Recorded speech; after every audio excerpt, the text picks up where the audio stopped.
As the UPS man came, You hit record. No, he laid it down, and I had the camera ready on a tripod, but I didn't want to be seen by the UPS man. I'm like, oh, why is he filming me? Why is this kid filming me? So I ran out and I laid the tripod on the porch, and I hit record, and I got him backing up out and driving away, but I wanted him to look like he's arriving. Yeah. So I reversed the video.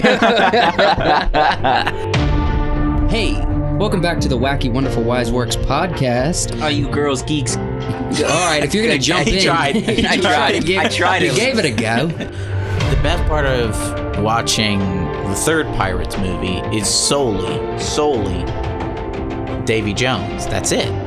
Just Davy Jones. I'll only want Davy Jones. No, gosh.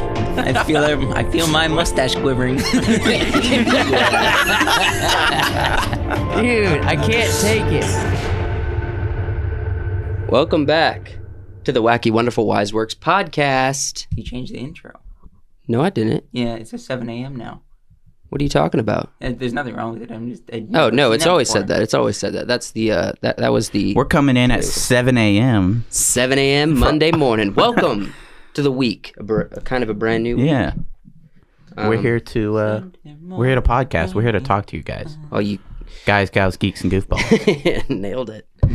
Yeah. So, how has you guys' week been so far?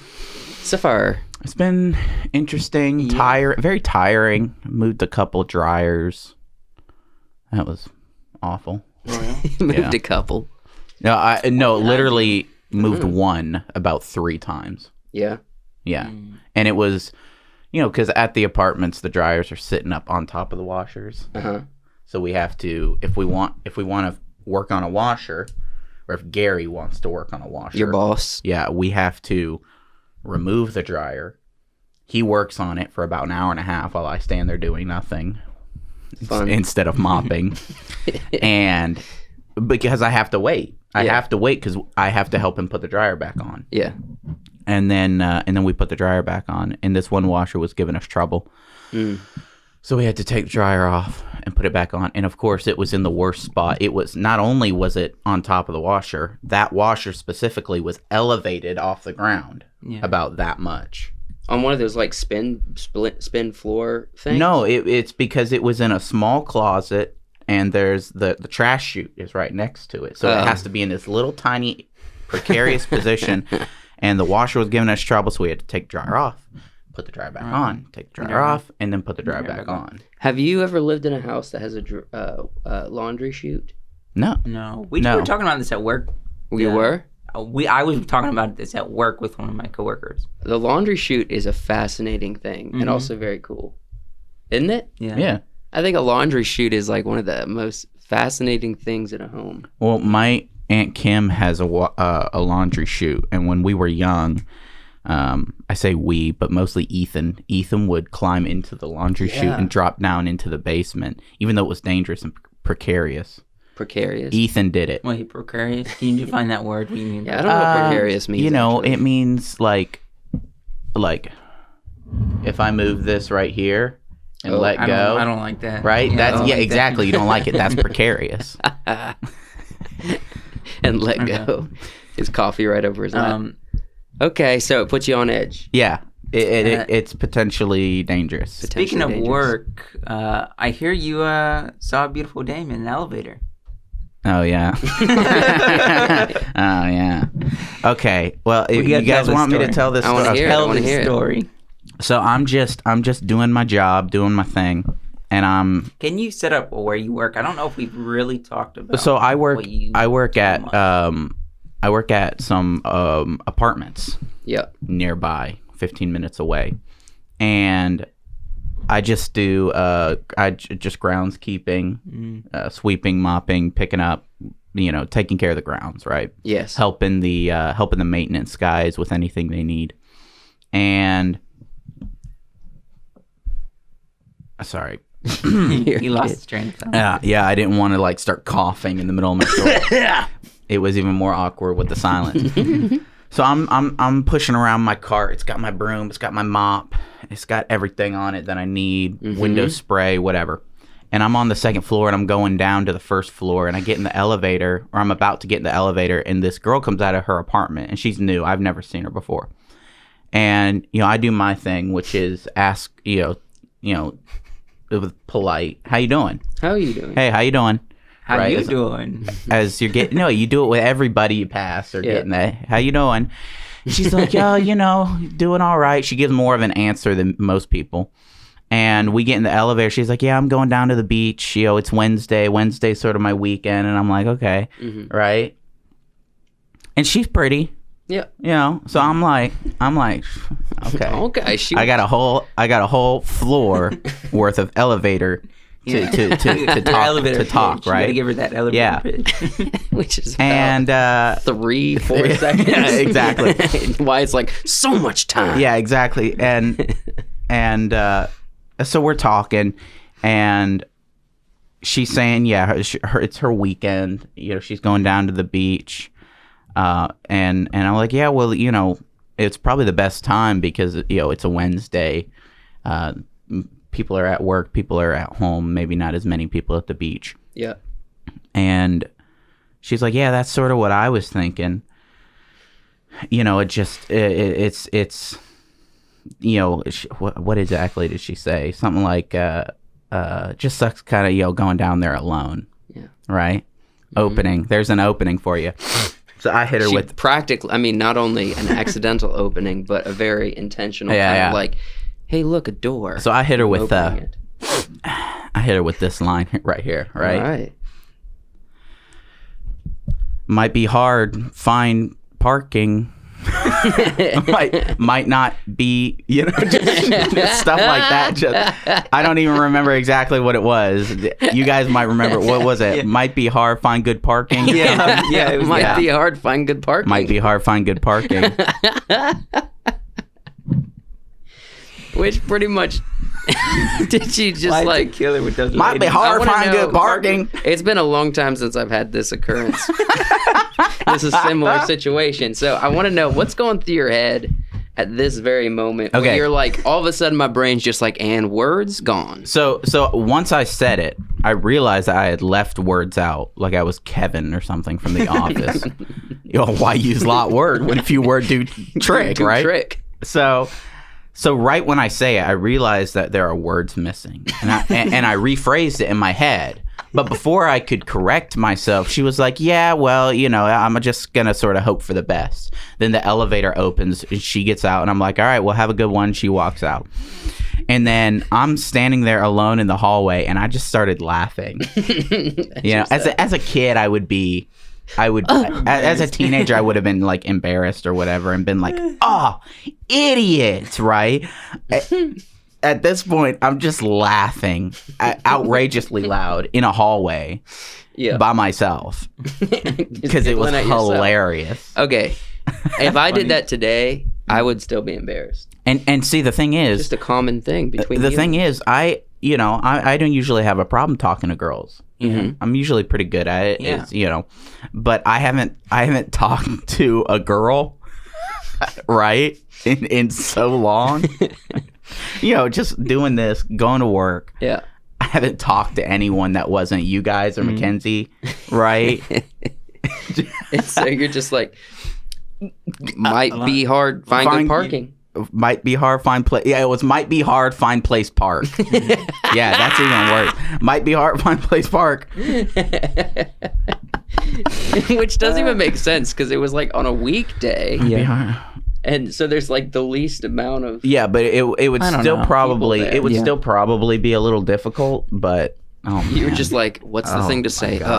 There's bad parking. Bad parking. Talk about the weather. Talk about the parking. Do something. Don't freeze. Funny. It is a good time. I didn't have anything that bad, but something recently kind of happened to me like that. What happened? So I'm at work. I've set it up by saying we live in a very military heavy area. Place. Virginia Beach. Yeah. I saw a beautiful, attractive woman at work. Yeah. I work at Lowe's. I don't know that they like being called Dave. They definitely don't. At this point, it's an offensive thing we find funny. She came to buy a grill, and I I don't know much about our grills. I don't sell grills, but she was like, can you help me buy a grill? And I was like, I'll grab someone to help you. Like 10 minutes later, she did her thing, and then I saw her again.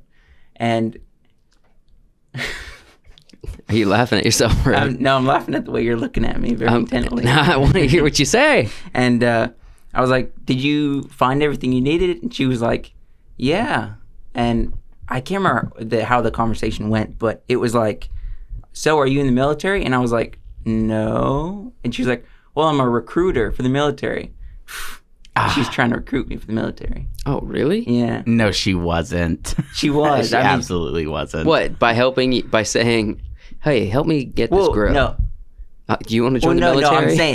I'm saying like I got shut down by a military recruiter. The military recruiter. Okay. See, if a pretty lady asks me, says something about like looking for a grill, even if I'm not like selling grills or in the grill section, I'm a grill master now. I know everything about grills and propane and propane accessories. I know about propane and propane accessories. Yeah. Girls, they don't talk to me anymore. Yeah. Well, you're married. Yeah. At the beginning, I was like, stay back, stay back. Is that like a vampire and silver? If it touches them, they sizzle. Oh, okay. If girls see a wedding ring, they're like. So yeah, that's us in a nutshell. Yeah. I hope you like us for who we are. You didn't have a good story. I don't have any good stories. What do you want me to say when I said something awkward to Kenzie? And when that happens, I'm just like. It's like, it don't matter. No, I'm already married. And I'm like, it don't matter. She already thinks I'm dumb. It's like, we're already committed, so I don't even have to be funny Got it anymore. in the bag, you know? Yeah, no, that's nothing embarrassing happens to me anymore. Oh, wait, I'm married. You're so funny. Yeah, I don't get embarrassed anymore, which I kind of miss. You know, those good old days. Yeah. You guys want to hop into what we're trying to talk about today? Yeah, we're talking about. We're gonna tell some stories, more stories. I know we've teased this on a lot of episodes before, but we're actually doing it today. Okay. I jokingly bring this up actually quite a lot, but we are talking about how entertainment is affected by pornography and pornography on the internet. No, it'd be an interesting topic. But I don't know that we could. I don't think our audience cares to hear about it. Yeah. Honestly, at this point. I mean, I think we could make it work. Yeah. But it's not like getting like seriously into a topic like that, like a difficult topic like that, would be a little bit too heavy for what we do. I think. Yeah, we wouldn't be giggling or entertaining. We'd be just interesting. Maybe a midnight special. And I think that would be actually maybe a cool. midnight special where we discuss the details of that kind of stuff. The subscription services. I do have a very embarrassing story for someone that we all know, but I'm not going to say. All right. I'll tell you after. Just we'll save that one for later. Thanks for teasing. But actually, I think we're going to be talking. We have sort of a story about props, about a specific prop. Mm-hmm. And we're gonna be talking about some of the props that you guys have used in the past. Yes. So we're gonna open up. Because I've done a series of different films. Joshua and I, me and other people. You've been on a few, and so we want to just be like, hey, I have these props from these films that we made still, and we want to just show them on the podcast and talk about them a little bit. If something jogs your memory, and also talk about our recent short intro film, kind of. The pirate thing you guys saw. Yeah. Last episode. We'll tell a story about that. Which we didn't even talk about that video. Well, that's why we're talking about it today. Yeah. But also, like, we're trying to be cool, man. Like, we don't have to. We just have to drop something to be like, we're super cool. We don't even think. Did we drop that in the last video? Yeah. And then we opened up and we weren't even talking about it. Yeah. We were just talking to each other. Yeah. Because we're cool, man. Because we're cool. We're cool. Yeah, we're cool. See, we drop cool stuff. And we don't even talk. We don't even acknowledge it. Yeah, because we're just so cool that way. People were sitting there like, What? What? And they're like waiting for us to talk to it the whole time. About it the whole time. I think in it, we mentioned that we've been doing busy stuff, working on over the break, and I just said, well, all the stuff you've already seen, that's what we've been working on. I kind of said that in the episode, so I think we're fine. I will say, before we talk about props, the best prop, or for continuity's sake, I guess, of that film was the scruff. I feel like the scruff. We were all kind of. Yeah, that's what that was. That I know. I mentally said I'm not cutting anything on my face on purpose. I think I said it to you. Did I say it to you too? No, I was trying to grow something, and that's with my attempt. Okay, and then I decided to shave it. Well, you got a good close up going like this, and you probably see a little bit of it there. That was funny. We shot it in 4K, so you should be able to see it. In the editing, he does this twice. He does it like 3 times. Yeah, that was actually one of the things we had to cut out because Joshua kept being like, "Hey, Joseph, I want to do this." Even though I want to do this. No, you kept cloudy. doing this. And I was like, just standing there though. You were like, I want to do this. Yeah, some action, and I was like, okay, let's do that. And we tend to shoot these things out of order because we had a gimbal and we had a tripod. And once you get your camera on your gimbal, you want to try to get all of the shots, especially something like this that's so short, done on the gimbal before you put on the tripod, so you don't have to go back and forth. And so we're shooting it out of order, and Josh was like, yeah, I'm going to do this. So every time I'm like, all right, we're going to get a shot of you looking out on the water. And you guys still are a little foggy on how this is going to be laid out exactly. And so almost every shot that's on Joshua, he just like... He's like... And at one point, I was like, all right, that's fine. Just give me one where you're not doing that. You know what I mean? Because I was like, I have to have something to work with. Yeah. You know? See, I'm a professional. I'm just like, throw the camera up, tell me what to do. I'm done. I got it. Yeah. But in the edit, in the first draft edit, I didn't realize, but Joshua goes like this, and then the next shot it's down. And then, like, at the next shot, he does it again. Like I was missing twice. it, and so Wyatt pointed it out. That's for your editing, not for me and my acting. Yeah, but if you would have done this every shot, then I would have had a good shot to use. I was saluting.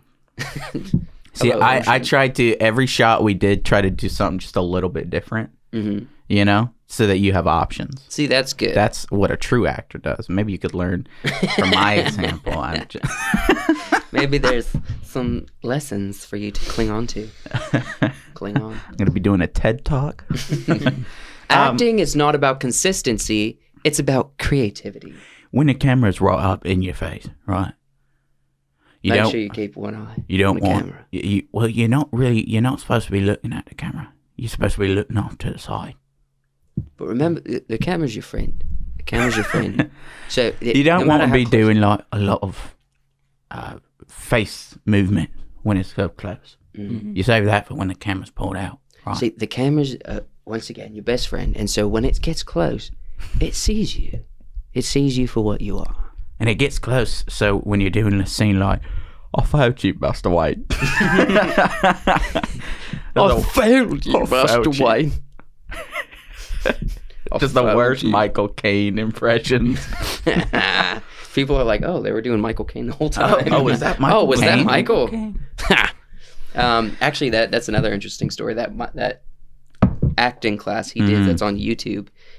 If you just look up Michael Caine teaches acting, it's like this really old video in front of an audience that he does. Noah Gordon, who's been on the podcast before, told me about that years ago. He's like, yeah, I don't have any experience acting, but I like to watch some acting stuff, and I found that video, and that's why, like, if I seem good in front of a camera, it's because, like, I took some pointers from Michael Caine. I watched about 15 minutes of it, and That's really all helped. I need. But how do we want to do this? We want to talk about the props, or do we want to get into the props story? No, let's save the story for close to the end. All right. Because we're going to be talking about props from Dying of the Leaves, from Path to Crimson. Let's do this in kind of order. So we have something on the table right now. That's a big old gun. I don't know how this is going to be seen. How well are we going to see this? Well, face it towards your camera. It's a little bit wider. It's just a long barrel musket. Yeah. People might have seen this if you keep up with our films. You might recognize this from Dying of the Leaves. And also Dying of the Leaves, yeah. Dying of the Leaves, yeah. That's it. And I would say, Can I hold it? YouTube, please don't demonetize us. But Yeah, this is a we aren't replica. monetized. No, yeah, we're not monetized. This is a replica. Yeah. And so it does fire, and you got like a cool little thing where you can put that up right there, and you can aim it at the camera. Yeah, it's very cool. Yeah, it does the fire and everything. However, this gun. So when we were filming Dying of the Leaves, I had a chunk of money I was spending on the film. Mm-hmm. I did not have enough money to buy multiples of these. Yeah. But we're filming like a war scene during the Civil War, like a mini war scene, and I was like, how am I going to get multiple characters to have these? Yeah. And so if you watch the film, which is on YouTube, we only used one gun because we only had one gun. But what we did is there was actually one shot where two people come up next to each other and they fire. That's a split screen. Actually, it's a three-way split screen because we have one where the people in the center are running away, and one on the side where someone comes up and fires, and another one where someone comes up on the other side and fires also. That's going to blow out your mic. Yeah, it's peaking the mic down. every time. It's a split screen, and it's the same gun. Yeah. It's that's pretty cool. I think we've talked about this before, though. Have we? Yeah, about the split screen. I mean, this thing costs like $120, and when you're trying to save money but also spend money on a short film, you got to work with what you got. I mean, you in the Civil War, people, especially people from the South, were still actually using flintlocks as well. Okay. Because it was the rifle that they were hunting with. That a father or a husband had to go out and hunt with, and he just probably had his or his dad's old flintlock. Yeah. And so a good majority of the Southern troops were using flintlocks, while the North had more cap locks like this bad boy. Okay. Because the cap lock had been around for a while, and but why am I going to spend more money when I know how my flintlock works? That's true. Right? I'm familiar with it. Oddly enough, in the film, the South are using these guns. Well, I mean, they would have had them, just not as many, and it's a small scene. Yeah, so it is. It doesn't have to be. But one of the captain at the beginning of the film used this gun and sniped you out of the field, which I don't think would have been as accurate as the film portrays. But sure it would. That was when I had long hair. Sure it could. I mean, he was probably like a good 100 yards away. At this point, snipes him on the run. Sure. At this point, these were rifled. Okay. Well, the long barrel helps. Yeah. Well, the barrel would have been rifled all the way up at this point to spin the ball. So yeah, these would have been more accurate. Okay. Well, so yeah, it would have worked just fine. But even the flintlocks were rifled probably at this point. Okay. So yeah, you're good on that. So no continuity issue. No, the cap lock at this point was pretty accurate. Yeah. We did have a pistol too. Well, we're not. Tease you're really trying to jump into this story. Tease the story, but don't say what happens and don't do anything. Just say. Really, just trying to subvert all the props. We have a plan, Josh. We'll stick to the plan. We did have a pistol too, but for some reason we don't anymore. That's all I can say. Now I actually do have a story about the pistol. Okay. You broke it. So I broke the pistol. So, years ago. Yeah, when we were after the film was over. Mm-hmm. Right, I was admiring I was just holding it, admiring. It was the weekend I was getting married. Yeah, I think. No, it was when we were doing the movie. Oh, it's the bachelor weekend. Yeah, so I was just holding it, admiring it, playing with it. Anymore. And then what did I drop it? No. What did I do? I think it involved you laying it on something too hard. Probably. I think there was a hard surface, and you might have caught the side of it. What was it exactly? It was this. It was a piece that like come up off Yeah. And it was a part of the, because I recently, a few weeks ago, when we'll tell the story about what happened to it. Mm-hmm. Well, you said you were talking about how you broke it, and you were like, "Oh, that's a very important piece. Anyone who knows guns are gonna know." Oh yeah, because the pistol actually is modeled in the flintlock fashion. Mm-hmm. So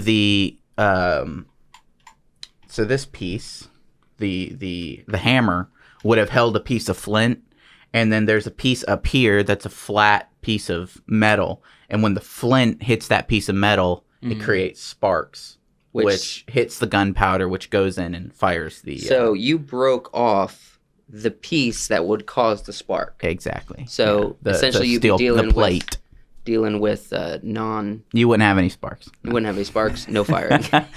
So I was really upset. I was like, Dang it! I'll buy you a new one. And I said, no, I don't need, because we already finished the film. We didn't need it. And we are talking about, if you watch Dying of the Leaves, we are talking about the pistol that a lot of the characters use, especially Calvin uses in the film.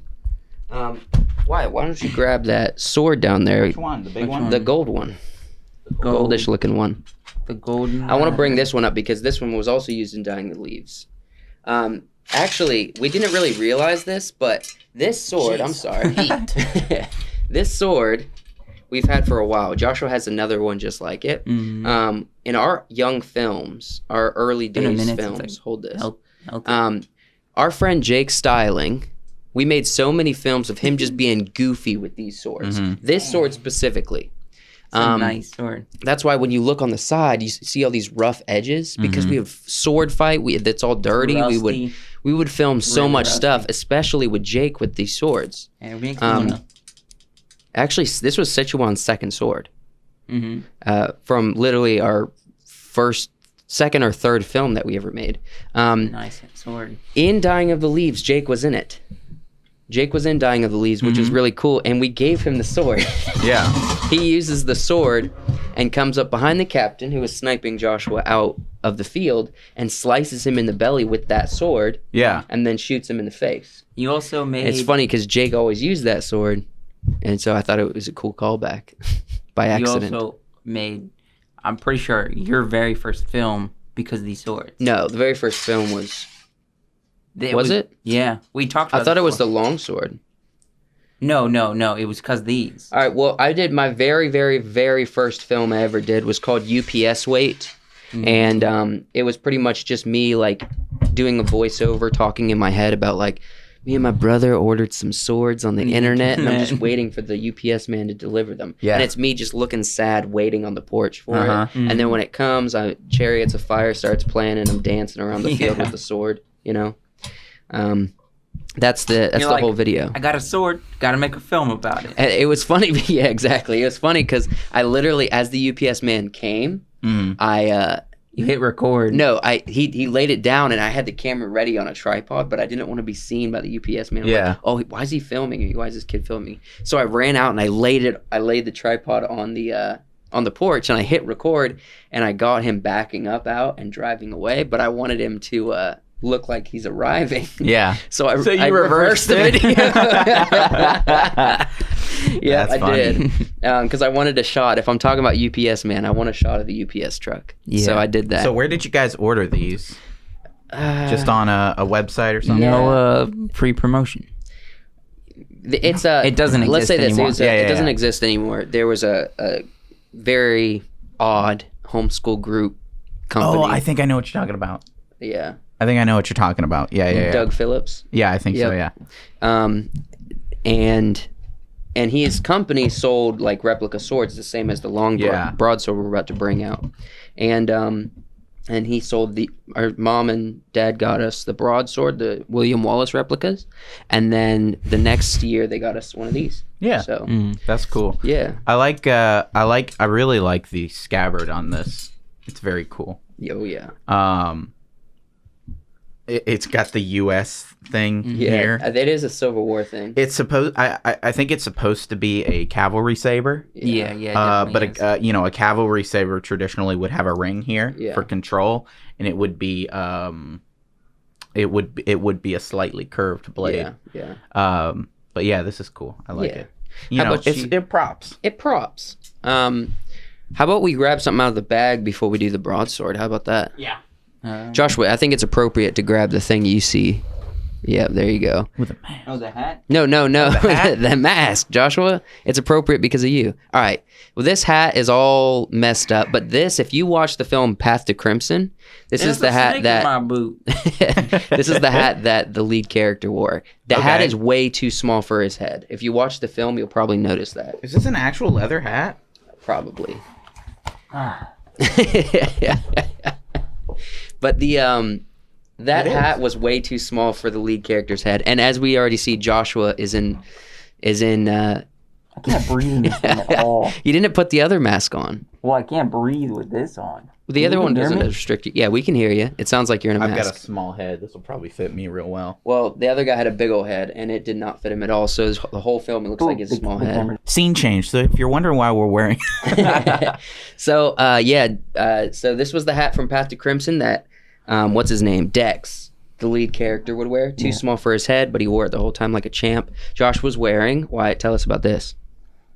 What do I know? I don't know anything about this. You know about this, remember? I know it's in Dying of the Leaves. Yes. So but I've never actually seen this mask before. No, you have. It was before I spray painted, before the hair and the horns were on it. Okay. Yeah, I do remember I brought that. it when we were doing pre-planning for the film. I remember being skeptical.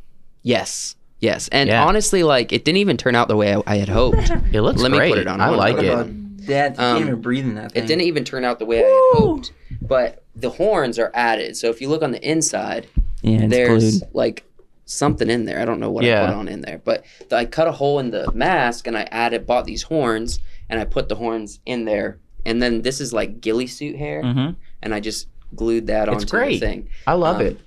I think it's a cool prop. I spent a lot of time on this mask. That's why I'm not getting rid of it. We're going to sell this one day for a lot of money. It's a very cool prop. Oh, can you hand me the other thing? I want to put on the... so this is not the way we did it, because we had to wear a black suit. Joshua, hand me the face mask. Oh, geez, you guys got all the Hand me the face mask, Joshua. What is this? That's the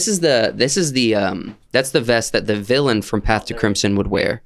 Yeah. So we have this little guy to cover up the eye holes. Uh-huh. And we wore Joshua wore a skin tight black suit, same as this. Join me. And sick. And we would put the mask on just like this. And Joshua would go around acting as the monster coming out from behind trees like this. Hold on, let me see if I can come out from behind you, man. I feel like we're just dressing up at this point. It's awesome. By the way, if you're listening to this on audio, the visual experience is much more strong. So you should go to YouTube and check it out. But we're glad you're listening to us if you are. I love this. Nice hat. Dude. Wow. Dude, that's a Southern hat. You should be wearing this. The Southerns are always the bad guys, remember? Don't bring this out. I shouldn't have brought that up. Dude, we should go to the beach and have a duel with these. You think we'd get arrested? Yeah. I love these. You don't want me to hold that, I might break it. Okay, so these are from Path to Crimson also. So the two big films, why I keep referencing Path to Crimson, Dying of the Leaves, is those are the ones that I spent the most money on getting props for. Path to Crimson was more Western style, and Dying of the Leaves was Civil War. I know we're talking about props, but why do people always, they're like... It was just cool. Why do they blow on the end of their gun? Because there would be smoke coming out. Well, yeah, I understand the concept, but it's like... It's to also attract the ladies at the saloon. I think it's purely Hollywood. Purely Hollywood. I think it's purely Hollywood. You don't think real guys were out there going like, "Woo!" Oh, careful with your computer, my man. Don't worry about it. No, John Mark and I have always wanted to do a full Southern and you pick it up. Northern Civil War suits. You pick it up and just I think all the gun stuff is Hollywood. Yeah. Does this piece work? No, it doesn't pop out. I think it's a cap gun actually. How would you? These look decent. You know what? I don't even know How actually. Would you break I think it it might just be a replica. Hold on. No, it's like that. You pull this. Oh yeah, you pull this little black piece out and it pops down. Yeah, there you go. Oh okay. Oh yeah, that is caps in there. So. Yeah, that's these are from Path to Crimson. So these are just a lot of the handguns that you would see throughout the film. I wanted two because I knew I would want at least two of them. If you look, I took the red caps off. Yeah. Of course. But if you look down the look barrel, great. there's some red caps in there. You know how cool. hard it is to take red caps off? Very, very difficult. Very hard. Yeah, they make it I would difficult. spend about probably 3 hours on each gun just picking away at it with pliers. So I know in all the old, Western films, you have the traditional where they pop the cylinder out and they pop it out and they load in their bullets and then they pop it back in. I was always a bigger fan of when they would pop this piece. I didn't do anything. I swear. Did you lose the ball? He lost the cylinder. It's all right. You just pop it back in. So I always love when Clint Eastwood would pop this piece out. Yeah. And, because he'd load the bullets in this cutout. And he did it, he'd do it one at a time, turn the cylinder one at a... You thought that was I always cool? thought that was way cooler. Just... Because my dad has a 22 gun that does that. Yeah. It's so fun to load. The other way is quicker. Yeah, my dad has one that we always would load it that way. Yeah. You pop them in as it What's comes the out. HS stand for? I have no idea. HS? Oh, HS. Yeah. You scratched it in. I did. What did I scratch in HS for? Let me see that guy. What did I put HS in there for? I was about to say Henry Cavill, but no. Henry Cavill, yes. What did I put HS on here for? For a superstar. Oh. Well, this is pointless. So I would put little I still don't know what it stands for. I have to figure this out. But there's a few shots where I intentionally told him, "Hey, show that HS." Mm-hmm. So like I would get a close up of the gun, like when he puts it behind his back and he has it ready to shoot, and I was like, "Don't let your hand cover that HS." Okay. So it was his character's gun. Yes, and Okay. I don't know what the HS stood for. It doesn't matter, I guess. Not anymore. I think it was supposed to be. I don't know. I'll figure it out. If I remember, I'll tell somebody on the podcast. Cool. But yeah, what other props we got, Joshua? Oh, the bandana. This is classic. This has been with me through thick and thin. Oh, Szechuan all the way to literally the keep that pirate for film later. we just filmed. Here you go. Let me buy some drugs from you. That's cool. $100 bills. If you Good- notice, good there's somewhere replica that money. says, Dollar bill, man. that says this film This note is not legal. It is to be used for motion pictures. for motion picture use Use only. only, yeah. Very cool. Fake bills are actually hard to find.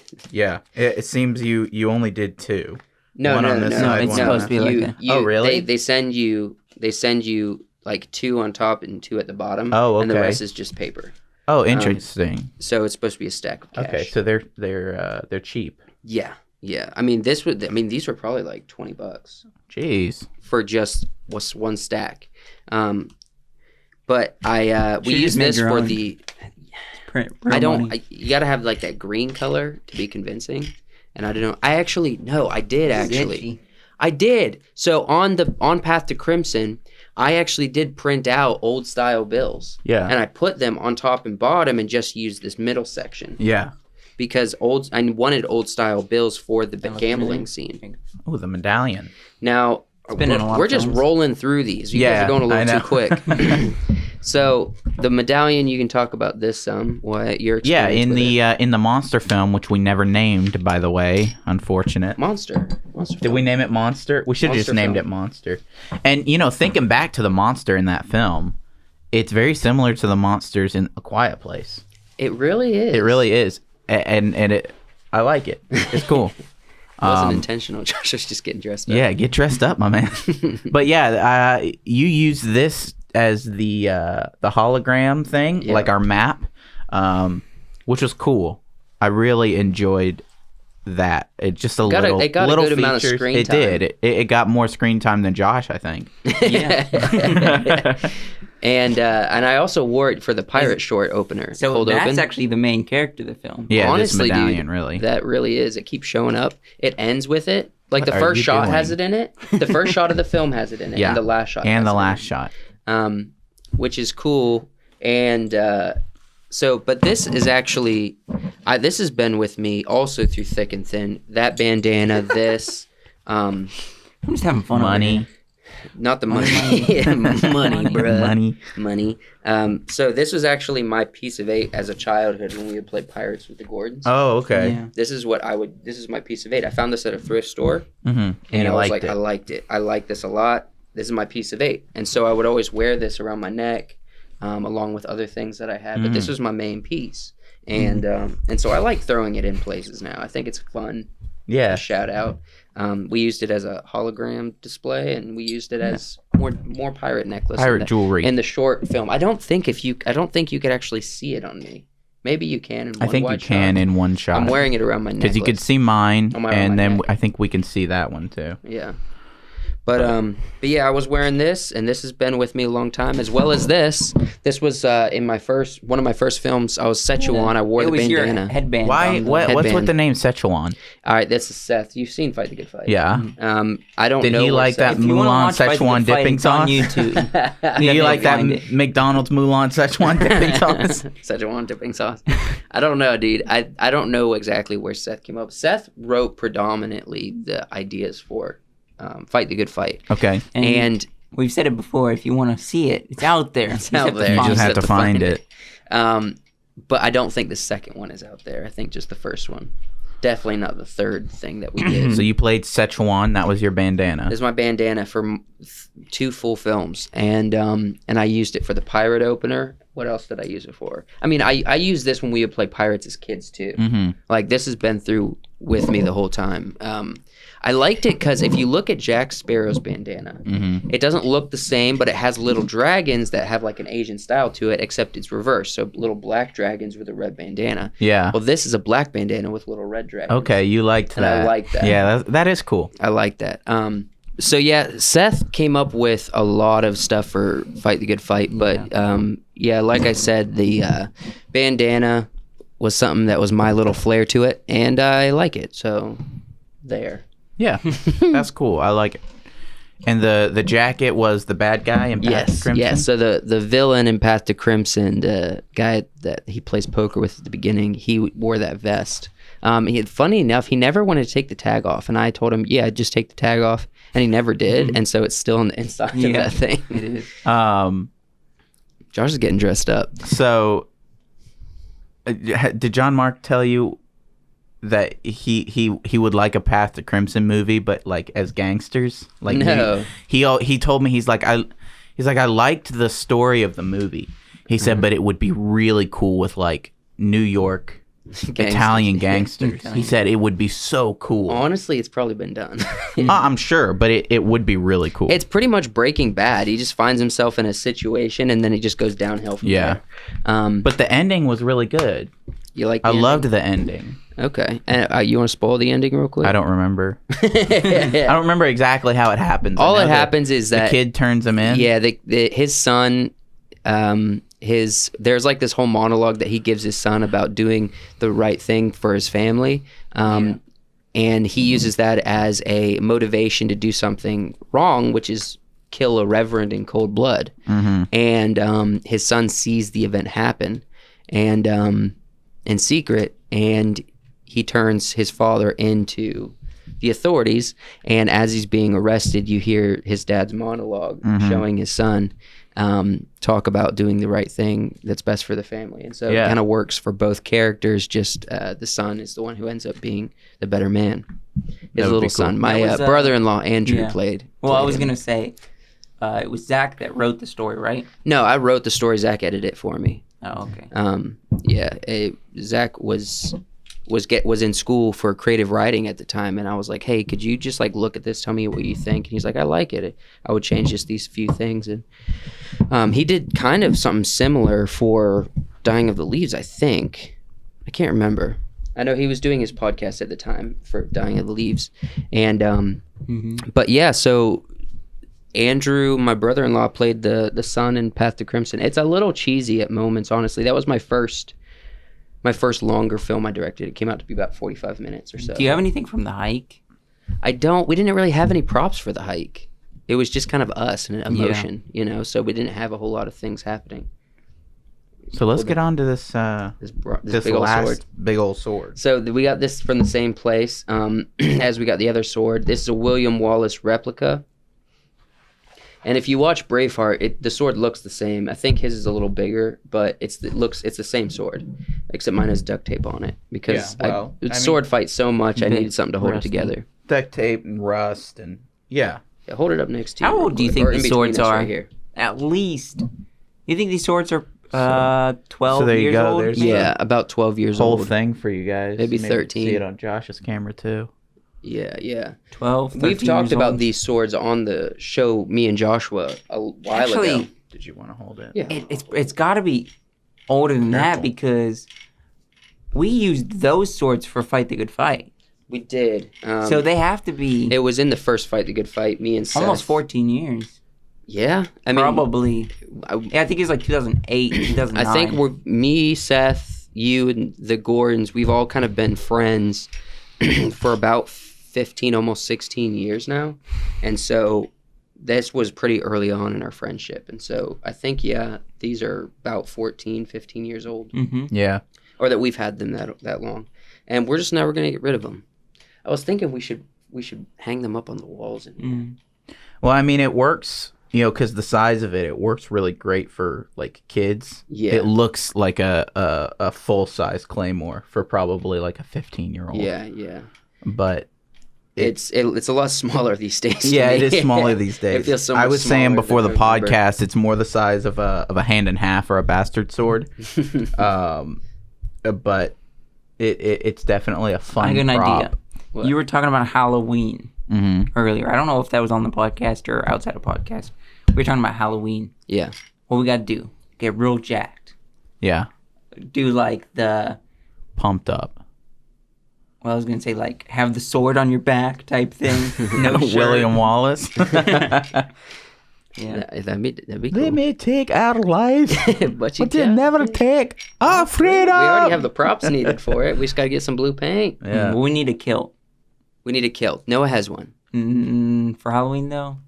Why not? We should probably get our own kilt. Don't share kilts. No. Yeah. Don't share kilts, everybody.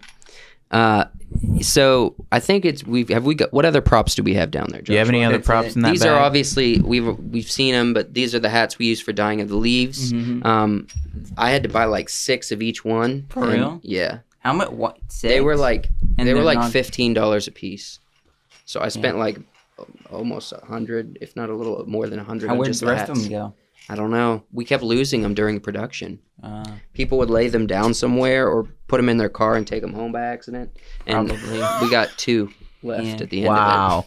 That's not annoying at all. I mean, that's a part of production, man. Things just disappear. Yeah, you know how many Hollywood actors have been like, well, I wasn't supposed to take this prop. But I did. But I end did. Of the shoot, I have this from that shoot. Yeah. Maybe clear up the table a little bit. I think that sets us on a good path to let's tell the story about what happened to the pistol. the late great pistol.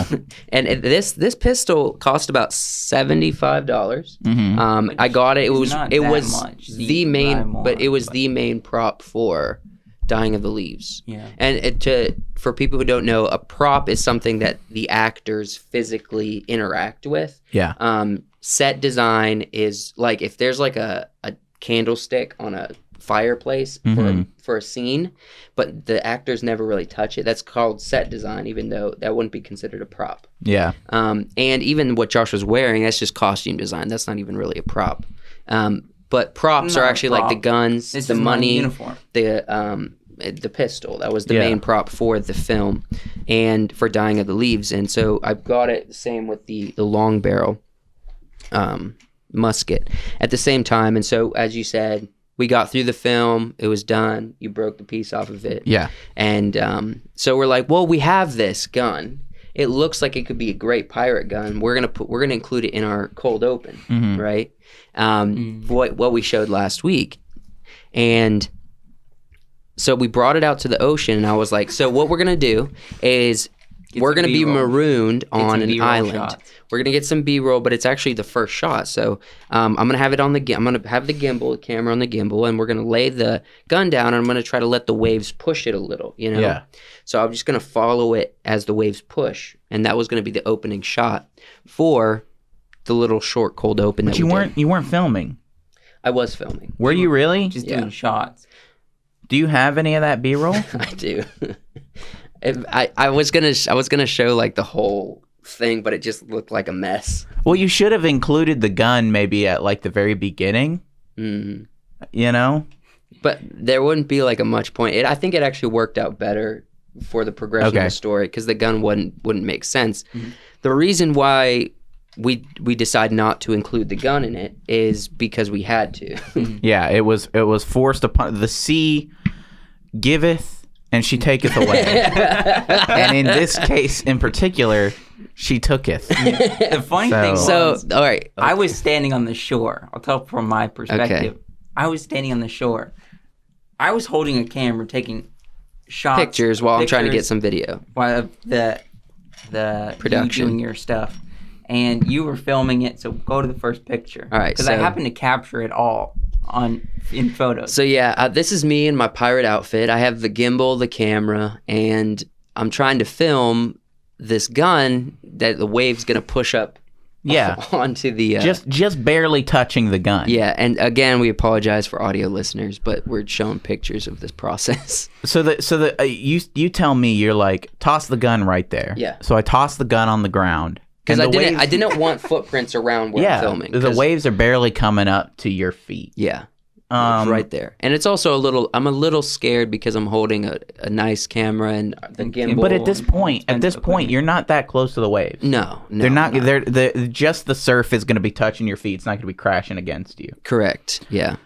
I'm standing there watching. You get like your B-roll of this part, but then so you go to the next slide. I think you told me to move the gun. Did I move? Yeah, I moved the gun. No, well, this is what happened. So you saw waves coming, a bigger wave coming, and a wave hit the gun, and it got all wet. Yeah. And so I was like, okay, well, I was like, that was a close one. I don't want to lose it to the sea. Well, you were like, I was the wave hits it, and I'm like, so should I pick up the gun? But the wave left, and it was fine. It was still there. So I'm like, no, don't touch it. Yeah. And it was what was happening as the waves sort of got increasingly closer. The gun started slowly moving with the waves. Joe is still filming. He likes the way this looks. And I'm fidgeting. I'm like, okay, I should run in and grab the gun now. But you were still filming. I was still filming. I was trying to get this shot of the waves hitting the gun, and I was hoping the waves would just push it and then leave it there. Yeah. I hope the waves wasn't going to be so deep that it would grab it and take it with it. Yeah. I think I got overambitious. Mm-hmm. And you said, do you want me to get the gun? And I said no. So at the moment of me saying no, I feel like there's a presence approaching behind me. Yeah. And which is common when you're standing in waves. And it hits me and it submerges the gun. And I'm like, there's white foam everywhere. This is deeper water. But we can still see the gun. We can still see it, but it's moving outward. It's going farther out. And I'm like, if another wave hits it, we're going to lose it. So I said, the wave took it and brought it back off to my side, out of my frame. Mm-hmm. So I'm like, after I literally just said, don't get it, I'm like, Wyatt, grab the gun. And this is like seconds apart. So I'm running down the beach trying to locate the gun. Meanwhile, Joshua was up there going like, click, click. Joe is trying not to get wet because I'm holding the technology. But you're moving down the beach with me. With a gun, eventually the waves pull it out to a point where it's really in the water. I'm not close to it, but Joe is. Yeah. And so you step on the gun. Yes. To keep it there. Yes. Do we have any pictures of that? I don't have a picture of that, but this is me trying to run and grab it. But while holding. Okay, so at this point, I think that's coming. Where Joe steps on the gun, and he's still, the water's still not like terrible right now. But I can't bend over because I'm holding. He's holding the camera. He doesn't want to get it wet. So he yells at me. He's like, Wyatt, grab the gun. So I run in. The gun and up to his knees are underwater. Mm-hmm. Okay. I reach down. I'm holding onto Joe's leg. What I'm doing is I'm feeling at his ankle and I'm trying to feel for the gun. Right at that moment, Okay, Big wave hit. right at that, I'm holding his leg, looking like Leia in every Star Wars promotion. I look up, right, like around his leg, Don't give yourself that. You're more beautiful than Leia. Oh, thank you. If only you were in a bikini. So I see a wave, and and I abandoned ship. I abandoned ship because I know I'm just gonna trip Joe up, and Joe is holding up the camera, and the wave hits him, and it hits me full on the side, gets me the entire half of my body wet. All right, so this is what happens. The wave comes. I'm standing holding this. The wave comes. My arm instinctively lifts the thing up higher, so I'm not getting anywhere near the water to grab the gun. Yeah. My foot's on the gun. The wave hits. Wyatt abandons. I instantly think, I don't have a case on my phone, and it's in my pocket. Oh, you know what? I don't know that it... So all this happens so fast. The wave hit me, knocked me away from Joe. 5 seconds. Yeah. And then Joe abandons the gun. And the reason I abandoned the gun is because I'm like, my wallet, my phone, everything is in my I'm holding the camera. Yeah. I'm holding on to a bunch of technology that if it gets wet, it's ruined. Yeah. And my phone already got half submerged in my pocket from the wave. If you had stayed on the gun, the next wave would have either knocked you over or gotten everything wet. Yes. So you abandoned the gun before I could run back in after the wave knocked me out. The water was full. I mean, the water. This gun was well underwater at this point. And so Joe takes his foot up, and the old, the sea, she claimed the gun, and we stood there at the ocean just looking, hoping the gun would wash up, shore. and the gun was gone. It was gone. So yeah, Murphy was with us. Murphy this day actually was with us the whole time. It was funny. So claimed the gun. Yeah. Okay, it was funny. The next day I was watching behind the scenes for Pirates of the Caribbean because I got the old 2-disc DVD from a thrift store, and I wanted to watch the behind the scenes. And someone on the behind the scenes said, "It's true what they say. When you're filming with water, what can go wrong will." Yeah, it's when you're Murphy's filming law. with water. They said when you're filming with water, what can go wrong will. And I was like, I just experienced that yesterday. We had to basically on the fly, because the thing is, the gun was going to be a whole aspect of the opener. It was going to be like on Pirates, where you're left a single shot to decide who's going to starve to death and who's going to take their own life. Yeah. And there was going to be a whole like tension building moment where Joshua picks up the gun and he looks out, and all of a sudden we see the cannon fire and we're saved. But we're like, well, we can't do that. Yeah. The gun's gone. And Joe was essentially just pissed the rest of the time. I was pissed the whole time because I love that gun. You were pissed at yourself. You were pissed at us. I think you were mad at me because look at my face. That's a face of like, well, I didn't go in after it, but I was also holding a camera, and as soon as the big wave hit and it took it, then I ran over and grabbed the gimbal with the Blackmagic on it. Yeah. And took that from you and walked actually on the beach so that wouldn't get wet. But it was too late. It was too late. Too late. Too late. Yeah. So I did get pissed because I was like, this shouldn't have happened. Exactly. It really shouldn't. This really shouldn't have happened. This was a classic case of goofballs just letting something happen to them. And it really upset me because I was like, man, that was a prop that was in a full movie I made. Wyatt broke it once, and now Wyatt's led it to the sea. Wyatt's like, I'm going to finish this job. I'm finishing it up.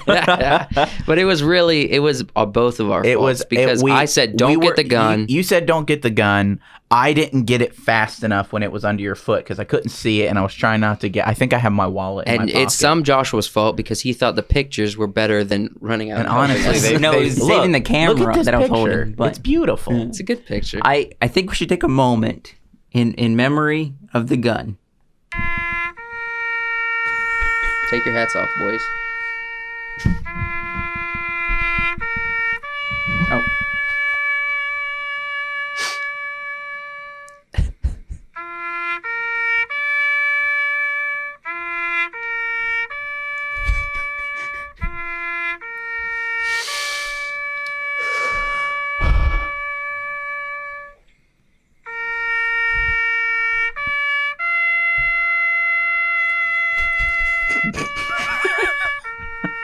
Okay, that's Let enough. the song fans. Let the song No, end. no, it's fine. It's almost over.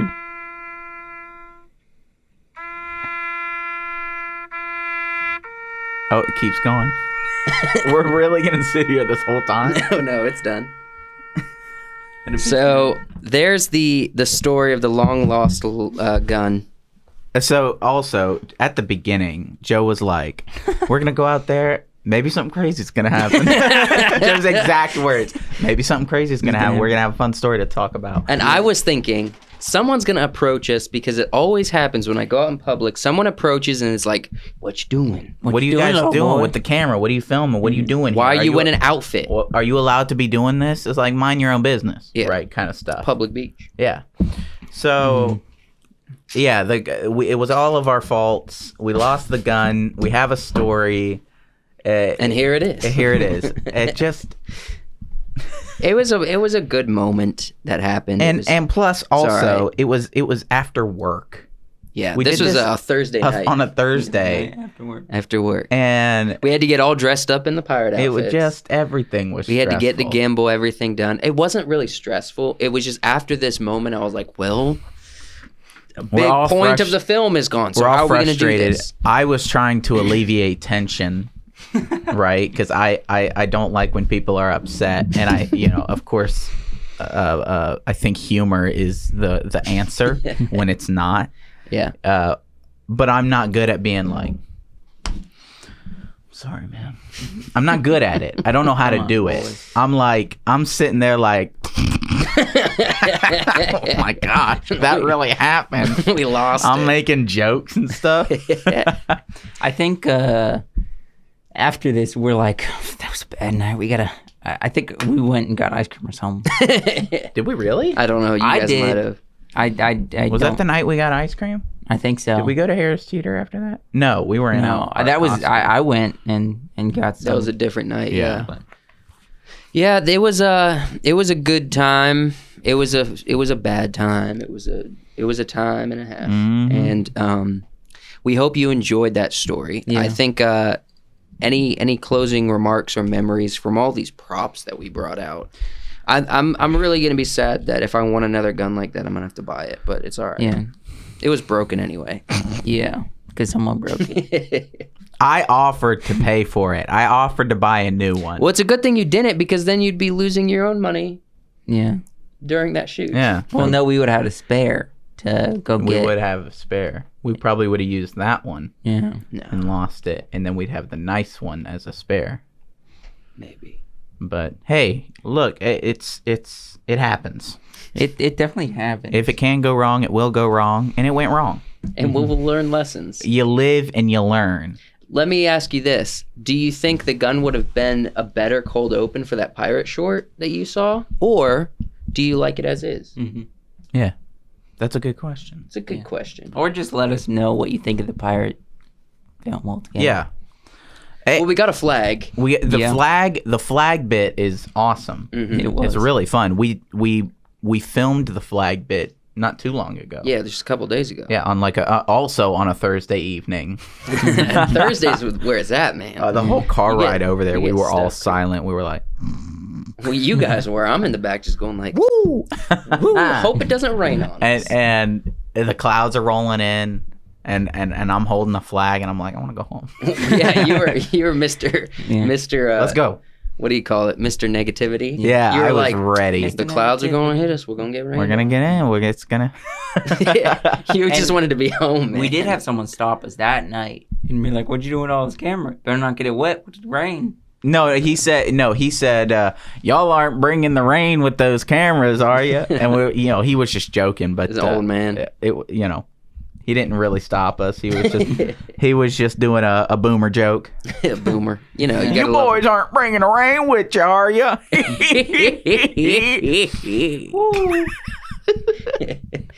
Yeah. So that's the story. That's our life. Yeah. Those are our props. We'll have more props in the future as we continue to make stuff and continue to buy stuff. But that's what we got for you. That was fun. We should start like a prop closet. When we get space, we're gonna have a prop room. Mm-hmm. when we get space Well, eventually. we got closets here and there. 2 things. In order for us to be able to expand and get space, we need people to be supporting us. Mm-hmm. And in the future, we'll be asking for different kinds of support. But right now, our biggest support is that you continue watching, that Or you subscribe on YouTube. Yeah. Hey, And- like the video as well. We really appreciate seeing people liking the video. Yeah. And I know there's more of you guys who personal. watch and you just don't like. You just don't like. There's like 3 likes. I mean, you'll literally sometimes will text us and say, hey, I love that video. But guess what? you didn't like it. Didn't like it. And for those of you who do like it, props to you. Props. Funny. Good, good, Funny good, guy, good. funny I like guy. that. Funny All fella. The second thing is we want you to listen to the Midnight Special. Mm-hmm. It is our audio only weekend kickoff party podcast, pretty much, where we just talk about, we tell stories, we talk about anything. Last week's we talked about better Joker films. Yeah, better And a Joker. lot of it was us just reading stories about our own ideas of what a Joker show should be. Yeah. And Wyatt has a pretty good one. I like mine. I'll I liked all of tease it a little them. bit. Yeah, it was a good time, and we're gonna have another one Friday. So To go watch. we'll go listen. Listen. Yeah, That, if you can there's no watch video. too, There's but- no video. Yeah. You can nobody- watch the cover art on Spotify, or really any place. You know, we're on iHeartRadio, Google Podcasts, Spotify, Apple Podcast, and Stitcher. And we want to ask you if Apple Podcast is your place. Go write a review and rate the podcast. We prefer positive reviews and positive ratings, but we want to see some feedback. We want to see, certain platforms' algorithms like it a little better. Yeah. And if your review isn't positive, if it's negative, at least be creative. Come on. At least be creative. If you're going to insult us, make it good. Make us it good giggle a because little. look, I will clap back. Yeah. And if he claps back, it's going to turn into a whole thing. There's going to be You're memes gonna look being sent back and bad. forth. You're gonna look bad. You're gonna look bad. Wyatt's going to be looking pretty good. Yeah. So make it creative. If you're going to write a negative review, we'll be okay with that as long as it's clever. Any final words you guys would like to mention before we leave for today? That was fun. I think we should do another short film. We're Yeah. gonna, which I have to talk to you guys about that. Thanks. Hey, thanks for watching. Thanks for watching. We really appreciate And you. subscribe to this channel. And we love you the same way Wyatt loves destroying props. Yeah. Bye. Bye. Go get yourself a taco.